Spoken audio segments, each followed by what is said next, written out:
Yeah, well, after probably an hour or so of jiggling, which slowly became more and more violent, I actually discovered that this gear here is actually full of crud. Corrosion's built up inside the lens, so I reckon if I try and scrape that out, I'll probably move a little bit further.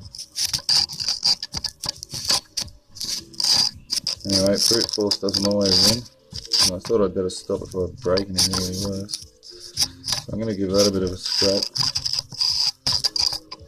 and we'll see how that goes. That's about all.